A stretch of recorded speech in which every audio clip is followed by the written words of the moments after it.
We were meant to go out and be battle tested.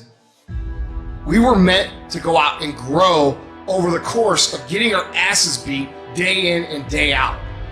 Those kind of beatings are what define you in life. When you open your eyes to a point where you understand that the beatings that you take, the no's, the hate talk from your friends, from your parents, from your peers, whenever you tell them, I want to be successful, I want more, those are the things that ultimately end up defining your life, because you come out stronger.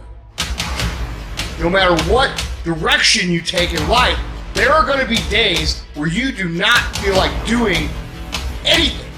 You don't feel like going to work, you don't feel like doing your job. Those days are going to be there no matter what path you take. But it's getting through those days and staying dedicated to that decision that you've made to end up making it or not. It is stunning how far you get when you say, here's my vision, I will take a bullet for it. Until you have discovered something you are willing to die for, you are not fit to live.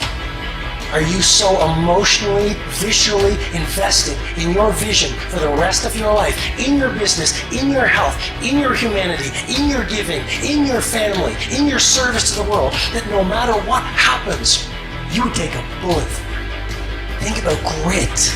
Don't dilute your vision. When you get laughed at, don't dilute your vision. When you stumble, don't dilute your vision. When you feel scared, don't dilute your vision. When you get heartbroken, don't dilute your vision.